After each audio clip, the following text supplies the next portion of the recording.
देखें कि ईडी की जो उस विश्वसनीयता पर कहीं ना कहीं अब दाग लग चुका है और उस पर विश्वास जो है वो नहीं किया जा रहा है।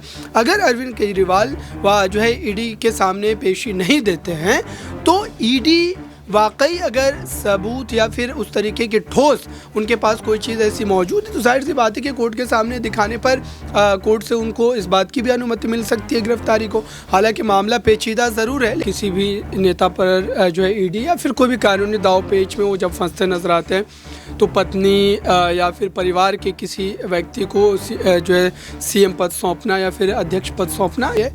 ईडी की कार्रवाई लगातार आप देख रहे हैं कि उन तमाम विपक्ष के चेहरों पर की जा रही है और ख़ास बात यह है कि जो चेहरा विपक्ष में रहता है उनके ऊपर कार्रवाई होती है, लेकिन वही चेहरा जब भाजपा खेमे में चला जाता है, एनडीए खेमे में चला जाता है तो कार्रवाई का सिलसिला बंद सा हो जाता है।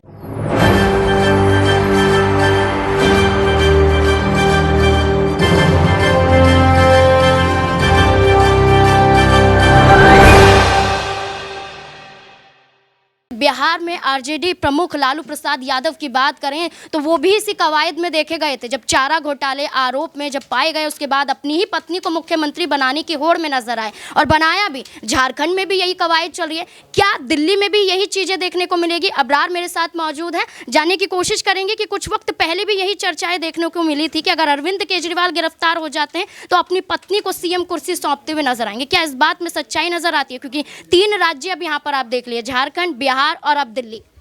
देखिए, इस तरीके के कयास जो है वो लगाए जाते हैं जब भी किसी भी नेता पर जो है ईडी या फिर कोई भी कानूनी दाव पेच में वो जब फंसते नजर आते हैं तो पत्नी या फिर परिवार के किसी व्यक्ति को जो है सीएम पद सौंपना या फिर अध्यक्ष पद सौंपना, ये तमाम बातें चलती रहती है।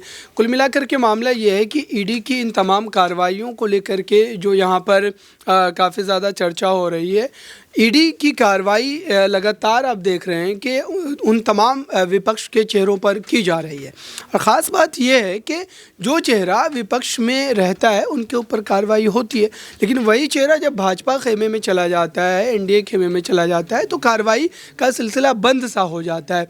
हेमंत बिस्व शर्मा को लेकर के किस तरीके से भाजपा आरोप लगाती थी सभी को याद है। अजीत पवार को लेकर के कई हज़ार करोड़ के घोटालों का आरोप लगाया जाता था, लेकिन वो जब जो है गुट को तोड़ करके भाजपा के साथ सरकार का हिस्सा बन जाते हैं तो पूरा मामला दब सा जाता है।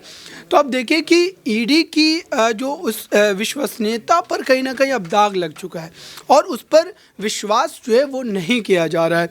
अगर अरविंद केजरीवाल जो है ईडी के सामने पेशी नहीं देते हैं तो ईडी वाकई अगर सबूत या फिर उस तरीके के ठोस उनके पास कोई चीज़ ऐसी मौजूद है तो जाहिर सी बात है कि कोर्ट के सामने दिखाने पर कोर्ट से उनको इस बात की भी अनुमति मिल सकती है गिरफ्तारी को। हालांकि मामला पेचीदा ज़रूर है, लेकिन उसके बावजूद भी गिरफ्तारी हो सकती है क्योंकि जयललिता की भी गिरफ्तारी हुई थी। तो अगर हेमंत सोरेन की हम बात करें इसी पूरे मामले से जोड़कर, हेमंत सोरेन का मामला कोई नया नहीं है, ये मामला 1-1.5 साल पुराना है और इस पूरे मामले पर जिस तरीके से उस समय जो है सरकार गिरने तक की बात आ गई थी, हेमंत सोरेन ने अपने जो कैबिनेट की बैठक भी बुलाई थी, उस समय राज्यपाल रमेश बैस हुआ करते थे, वो किस तरीके से इस पूरे मामले में हस्तक्षेप कर रहे थे ये सभी की नज़रों के सामने था।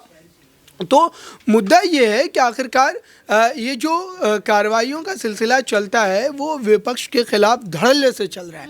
कोई एक जो है जगह छापेमारी नहीं होती है, जो है 5-5, 6-6 नेताओं के घर पर। बिहार में क्या हुआ था, बिहार में जब सरकार बन रही थी, जब मंत्री शपथ ले रहे थे, दूसरी तरफ बिहार में जो है उन विधायकों पर, सांसदों के घरों पर जो है छापेमारी चल रही थी, आरजेडी के सांसदों पर, विधायकों पर।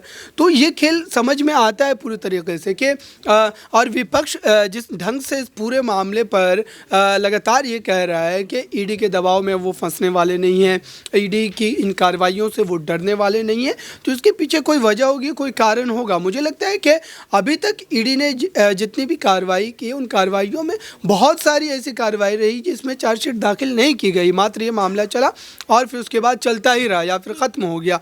आप देखिए कि ऐसे बहुत सारे केस हैं जिनको लेकर के अभी भी चार्जशीट जो है वो दाखिल नहीं की गई है। संजय सिंह वाले मामले कितने दिनों बाद चार्जशीट दाखिल की गई, ये हम सबने देखा था। तो अब ये देखना है कि अरविंद केजरीवाल दरअसल जो है इस पूरे मामले को जिस तरीके से अब वो इस पर रिएक्ट कर रहे हैं, इस पर जो प्रतिक्रिया दे रहे हैं, उससे ये लगता है कि वो ठीक भारतीय जनता पार्टी के जो है विपरीत चलने की कोशिश कर रहे हैं, क्योंकि बीजेपी इस पूरे मामले को लेकर के जो एक माहौल बना रही थी लगातार। बीजेपी के राष्ट्रीय प्रवक्ता बैठकर इस पूरे मामले पर अपनी टीका टिप्पणी करते थे कि आम आदमी पार्टी भ्रष्टाचारी है, आम आदमी पार्टी के नेता भ्रष्टाचार में संलिप्त है, ये झूठ का एक तरीके से जो है दुकान खोल रखें और ईमानदारी का चोला पहनकर कहीं ना कहीं जनता को बेवकूफ़ बना रहे हैं। तो इस तरीके की बातें लगातार भारतीय जनता पार्टी कर रही है। तो इसका मतलब क्या है, बीजेपी को इसका क्या फ़ायदा मिलेगा? राजनीतिक फ़ायदा मिलेगा।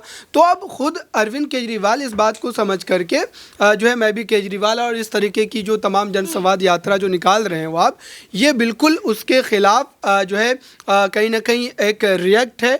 और जाहिर सी बात है कि ये अब लड़ाई कानूनी लड़ाई नहीं लगती है, मुझे लगता है कि ये पूरी तरीके से अब राजनीतिक लड़ाई हो चुकी है। बीजेपी भी उस तरीके से रिएक्ट कर रही है और अरविंद केजरीवाल भी ठीक उस तरीके से जो इस पर प्रतिक्रिया दे रहे हैं। जी बिल्कुल, बहुत बहुत शुक्रिया। जिस तरीके से कहा जा रहा है कि राजनीतिक प्रेरित लड़ाई लड़ रही है लग रही है, लेकिन देखा जाए तो ये कानूनी लड़ाई भी यहाँ पर देखी जा सकती है, क्योंकि जब झारखंड के मुख्यमंत्री पहुँच सकते हैं कोर्ट, तो यहाँ पर दिल्ली के मुख्यमंत्री भी अगर बार बार समन का जवाब इस तरीके से देते रहेंगे और उसके बावजूद यहाँ पर ईडी अधिकारी उन्हें रडार पर लेती रहेगी, तो कहीं ना कहीं यहाँ पर कोर्ट में तो लड़ाई लड़नी पड़ेगी। एक तो लड़ाई लड़ी जा रही, क्योंकि संजय सिंह, मनीष सिसोदिया लड़ रहे हैं अंतरिम जमानत को लेकर। अब देखना होगा कि इस पूरे मुद्दे पर क्या कुछ नया रुख यहां पर होता हुआ नजर आता है। इस मुद्दे को लेकर आपकी क्या राय, कमेंट बॉक्स में जरूर बताएं। देखते रहें SPN9 न्यूज़। धन्यवाद।